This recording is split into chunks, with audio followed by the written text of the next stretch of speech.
Alive and alert on the north side of the dirt. It is your man D Real coming at you with another Be Real with D Real, where edutainment is what I do. Story time. Story time. We've been talking about Juneteenth, and I feel like this is a story that lines up with Juneteenth as a story that should be told. If you want to hear more about it, you can. If you don't, let me know. But before I get off into the story, I need y'all to get off into this. Comment, like, subscribe, and share the Be Real with D Real page so that when new alerts come out, you get them. If you're digging what a brother's shoveling, put some dirt in my bucket. Comment, like, subscribe, and share to the Be Real with D Real page. Now that we got all the particulars out of the way, here we go with our Juneteenth retrospective. Adam, Legend of the Blue Marvel #1 from 2008. Kevin Gravois is the creator of the Blue Marvel. If that name sounds familiar, it is because he is also the creator and writer of the Underworld series. So Kevin got it going on. Let's get on into it, get down to the get down. Got a reporter talking about some stuff going on, a super villain attacking a city. What's going on with this super villain? He apparently ain't no punk. Look at all that damage.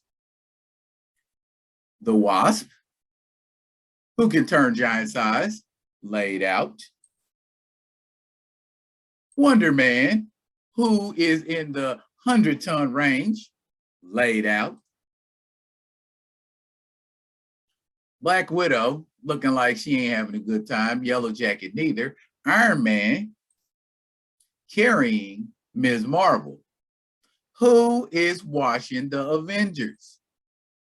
Ares, okay, so you see Ares, so that should tell you what era of Avengers this is. This is the so-called mighty Avengers, but they ain't looking so mighty right now. Who is this fella telling them that they are wasting his time and he's only got moments left and he's manhandling Ares? And the Century and She-Hulk.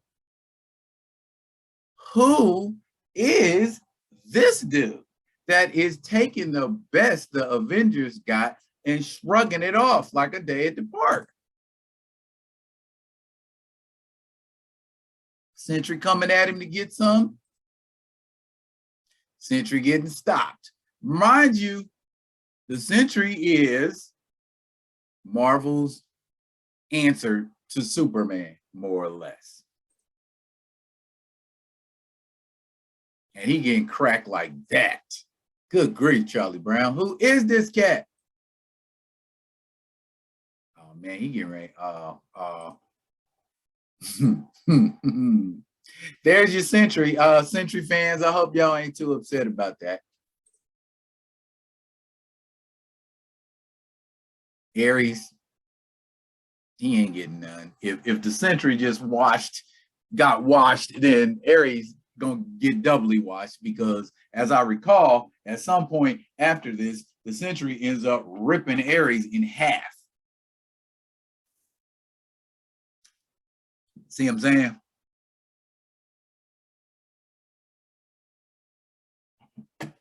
Iron Man, don't get involved. Don't get involved, Iron Man.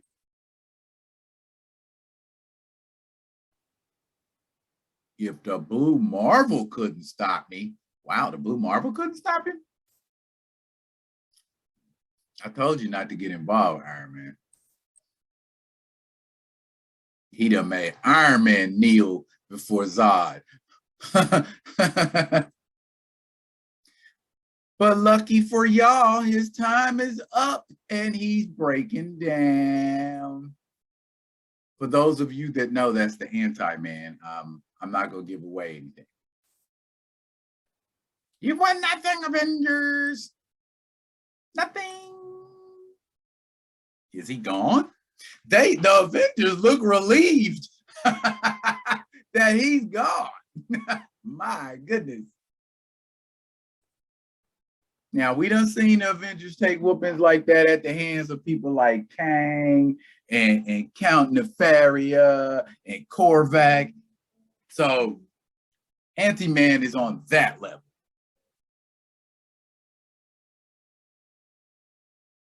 Now, to learn more about Anti-Man and the Blue Marvel, we got to go all the way back to June 4th, 1962. June 4th, 1962. Keep in mind what era that is and how people were being treated because of the color of their skin. Now, apparently, Blue Marvel and Anti-Man know each other because at some point, there's Kevin Gravois, Matt Broom. I like Matt Broom's pencils. Correct. That sounds like that might sting a bit. Ooh, lifted him up off the ground. Okay, this is getting ready to be one of those fights. Yep, one of those fights. See, he's like, please don't do this. He's trying to keep the peace. He's trying to keep the peace. But oh boy, ain't trying to keep the peace. He wants to fight and doesn't care who's around. So collateral damage means nothing to the Anti-Man.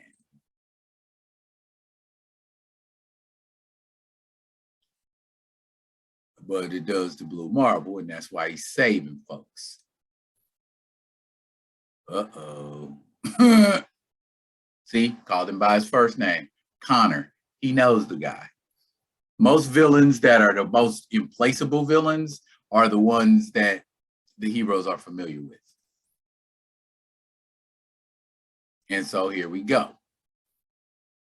See, he's trying not to fight. Everything the Blue Marvel's doing is defensive. But now he's like, because see, Anti-Man wants them to see the error of their ways. What error? We'll get to that in a second. So Blue Marvel is about to open up a can of that good old-fashioned, old-style ass whooping. This fight reminds me of Superman 2 and Man of Steel. And he's coming to get him. He's through playing games. He said, you brought this ass whooping on yourself, Connor. Told you.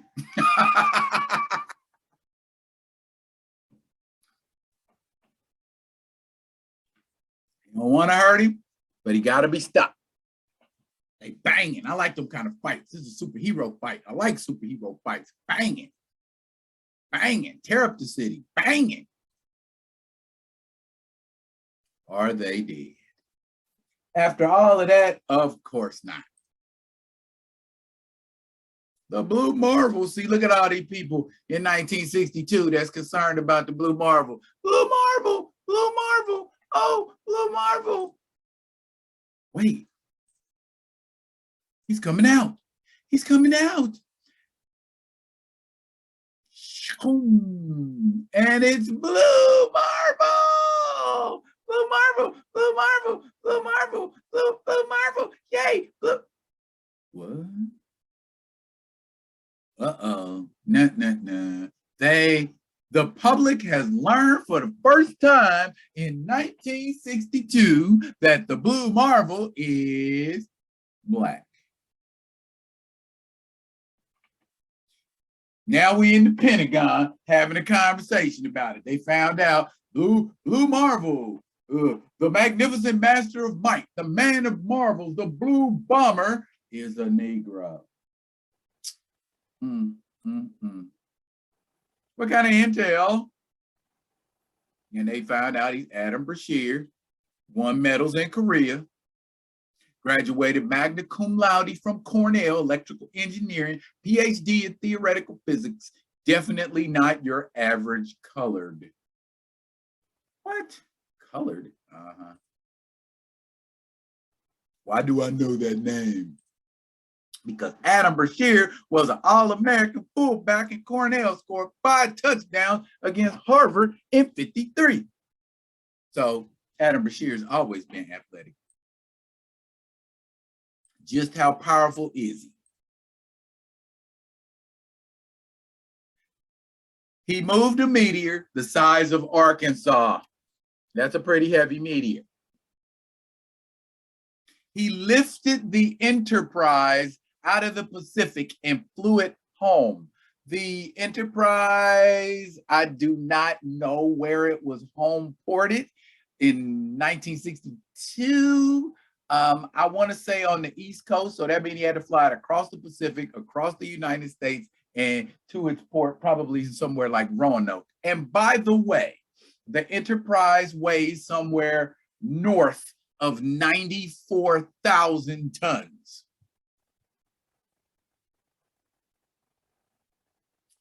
And carried a hydrogen bomb into the air and exploded it over the Atlantic in his hands. So as you can see, in the social climate, a colored man with that kind of power is a problem, and we would not be able to handle should things get, translation, he's a Negro with power, and we don't like Negroes with power in 1962. Y'all thought Malcolm X was a problem. So they go to his house. Mr. Brashear, the president's waiting.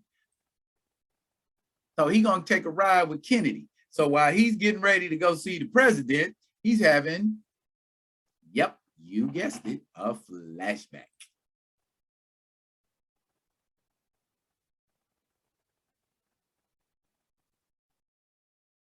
Boom, action in effect and always stays in.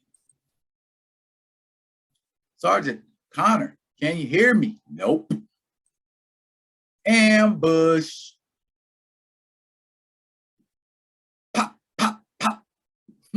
So even without powers, Adam Brashear is a whole problem as a ferocious train ready to kill, kill, kill U.S. Marine. Get down for the get down. Pop, pop, pop, pop them all. Popped all of them. Popped them all. Connor, come on, get up. Come on. We see, and this is Connor, I guess, who later becomes the anti-man. We die together or not at all. So he's trying to help him. That's his boy. Or at least his battle buddy. Brashear won 2 silver stars. But as far as I'm concerned, any Alabama porch monkey can be taught to point and shoot. More on that in a minute. Brashear carried 3 men to safety out of a hot zone of enemy fire while severely injured. A Marine, just like you. Look at that. Look at that. They want to keep the Redskins white. What do you think, Mr. Brashear? Par for the course, because he understands. He's intelligent. Intelligent people understand how ignorant people operate. See, listen here, boy, this ain't Uncle Tom's cabin. You can get all the medals and combinations you want. You can have all these Ivy League degrees, but you'll always be a... And as he sits and talks to the president says all of this nice flowery stuff to him. Well, wait, back up. Robert Kelly, working for the NSA in 1962, he been on Super Power folks bumper for decades, haven't he? So bottom line, the Blue Marvel has a conversation with the president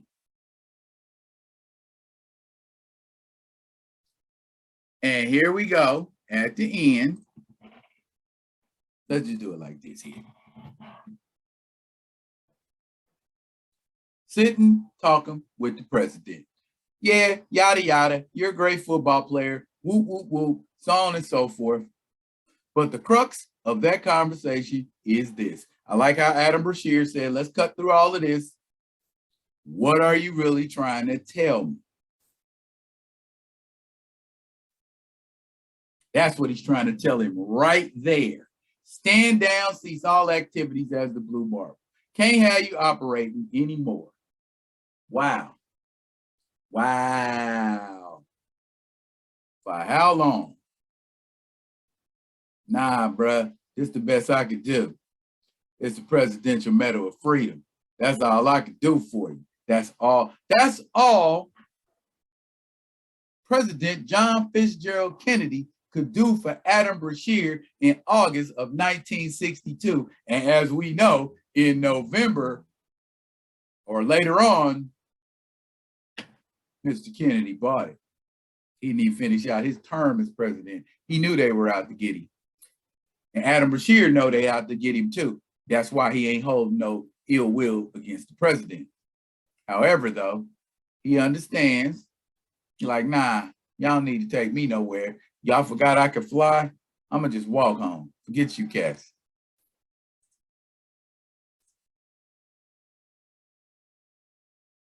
You did the right thing, Jack. It was the only, no, Bobby. How can it ever be right to tell a man he can't be who he is? That's my best John F. Kennedy, y'all. I only pray that should we ever need him again, he'll find it in his heart to forgive us. He did eventually, but not for a long time. So what do y'all think about the story of the blue marble? Is it pertinent for this month? I would think so. Just another lesson. Just go. Thank you, Kevin Gravoy, for the story. And it is a lesson. It just goes to show you, no matter how much power you got, no matter how much talent you got, no matter how much prestige you got, when it comes down to it, I'm not going to finish that sentence. Y'all know what time it is.